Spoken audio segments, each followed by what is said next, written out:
I want to talk a little bit about back-end support, right? Because I have a feeling that that's one of the reasons why your course completion rate is so high. How important is that back-end support, and how are you actually serving your audience once they've purchased and started taking the modules?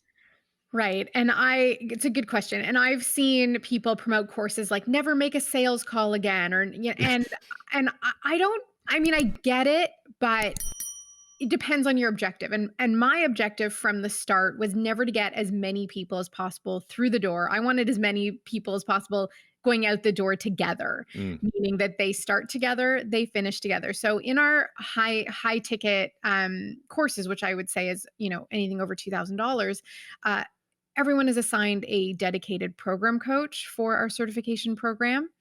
We have very specific deadlines for the curriculum, meaning that they have to do the work and hand it in. We have quizzes. There's everyone, in this program, everyone starts and finishes at the same time. So there's that group accountability and also that connection that happens amongst people going through something very challenging together.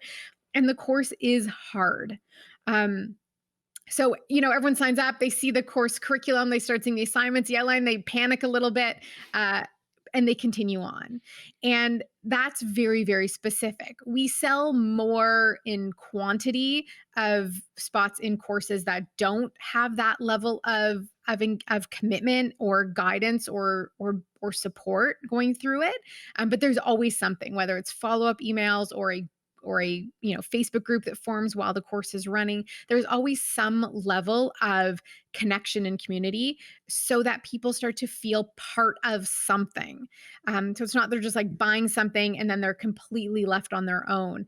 And I think there's a bit of a challenge to manage that effectively when you're doing evergreen type courses where you have a sales funnel and people are signing up and starting at all different times. And Mm. I made a very conscious decision not to do it that way.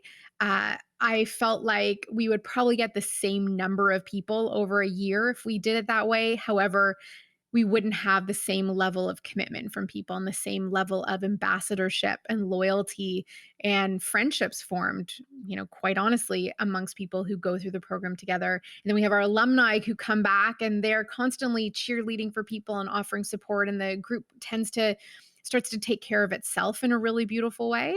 So those were all really important factors for what I created as a certification program. So I always remind my students, you bought the education, but you have to earn the certification by actually doing the work.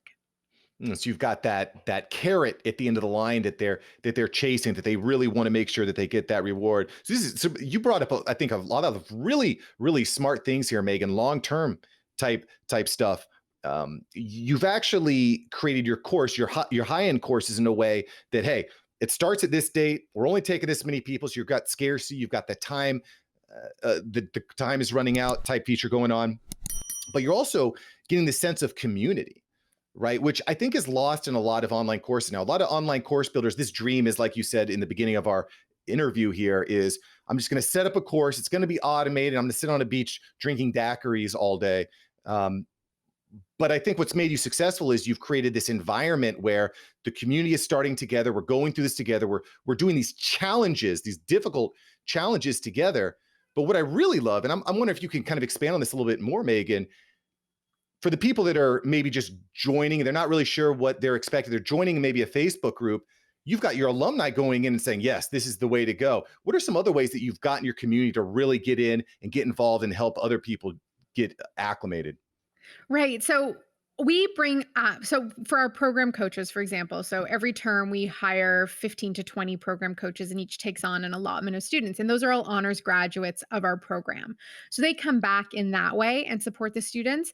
And just out of sheer joy and love for the program and what it does for people's lives, every year we send out these welcome packages that include an obnoxiously bright orange t-shirt that say today is the day. And so our new students end up posting photos of themselves wherever they may live in the world with their t-shirts on. And so inevitably our alumni start chiming in being like, oh, I missed that program. I loved it when I did it. It's going to be tough. You guys can do it. And people will come in with their questions and alumni will answer them. And then we've also offered sort of a next level opportunity for graduates to become certified instructors where they get a done for you package of classes they can teach. So those instructors sort of end up becoming senior level graduates who are out there teaching their own respective classes. And so there's just a lot of depth of experience. And, I talk about being able to sell a course over and over and over again. We first launched this online in 2013. I did it 3 times in person.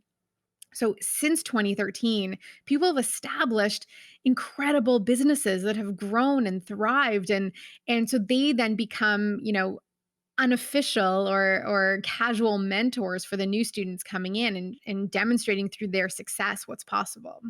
I love this. I absolutely love this, Megan. You are just dropping tons of course building knowledge bombs. And for anyone out there that's thinking about getting into a course building and you're looking at everything that Megan has built, it's going to take a while, right? She's been doing this a long time, over 8 years. So just start, keep working it. And I love the idea of starting small. Start with a small offering and kind of build your authenticity that way. Thank you so much for watching. I'm glad you enjoyed this episode. I've got several other episodes right here for you. Smash one of these videos to make sure that you don't miss out on the tips, tools, and tactics of industry experts. Let's take that side hustle full time. Smash one of these links.